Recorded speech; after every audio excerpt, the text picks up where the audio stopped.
अध्यक्ष महोदय, मैं आपका धन्यवाद देना चाहता हूं। देश के बहुत महत्वपूर्ण सवाल पर आपने मुझे पूछने का समय दिया है। अध्यक्ष महोदय, ये सरकार किसी और का रिकॉर्ड बनाए ना बनाए, लेकिन पेपर लीक का रिकॉर्ड जरूर ये सरकार बनाएगी।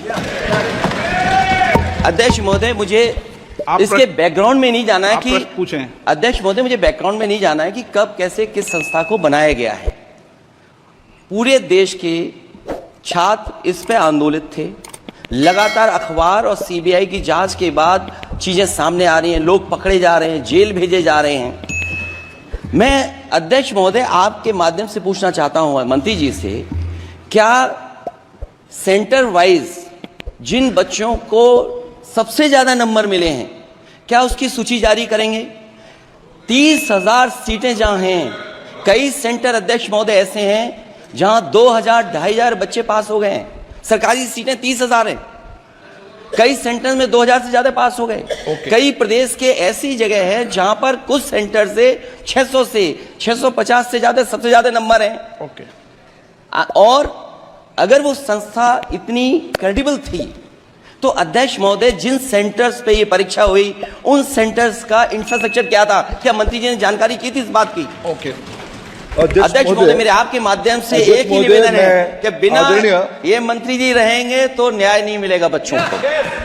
अध्यक्ष महोदय, आदरणीय अखिलेश जी की प्रश्न का मैं विनम्रता से उत्तर देना चाहूंगा कि अभी अभी सुप्रीम कोर्ट में जो चल रहा है केस, सुप्रीम कोर्ट ने ऑर्डर दिया पूरा विद्यार्थियों की सूची को वेबसाइट में उपलब्ध करा दो। सर, पिछले 3 दिन से देश भर की सारे विद्यार्थियों की लिस्ट पब्लिक डोमेन में उपलब्ध है।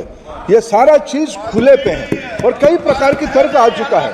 सर, मैं एक अभी उसमें केरल के विद्यार्थी भी अच्छे किए हैं, क्या हम ये कहेंगे भी वहां भी कुछ गड़बड़ी हुई थी? ऐसे आरोप करना, मैं देश की ग्रामीण इलाका, देश की एससी इस बार सबसे अच्छा परफॉर्मेंस करने वाले देश की एसटी ग्रामीण बैकग्राउंड आर्थिक पिछड़े लोगों की है, क्या हम उनकी मेधा को हम चुनौती देते हैं? और बाकी रहा क्वेश्चन पेपर लीक की, सर मैं शुरू से मेरा एक स्टैंड रहा राजनीति नहीं करना, लेकिन अखिलेश जी जब वहां दायित्व में थे उस सुबह की सर सारे सूची है कितने बार उत्तर प्रदेश में क्वेश्चन पेपर लीक हुए हैं। माननीय एक minute please,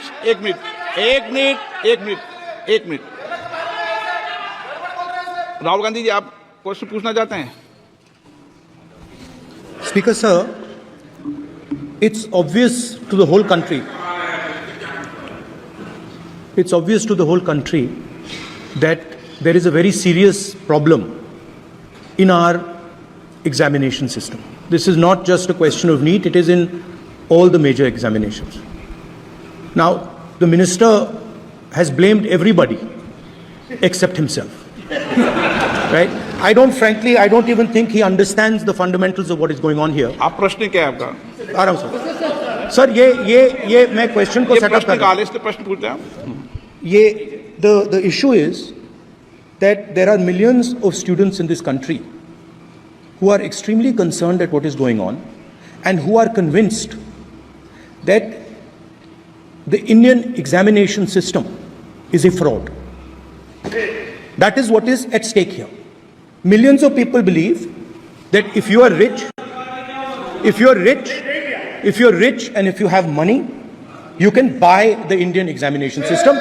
And by the way, and this is the same feeling that the people in the opposition have. And that is why we are asking some very simple questions to Honorable Minister.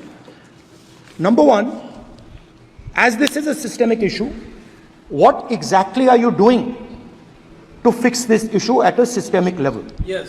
That's the first question. Okay. Question में चल रहा है अभी। Please.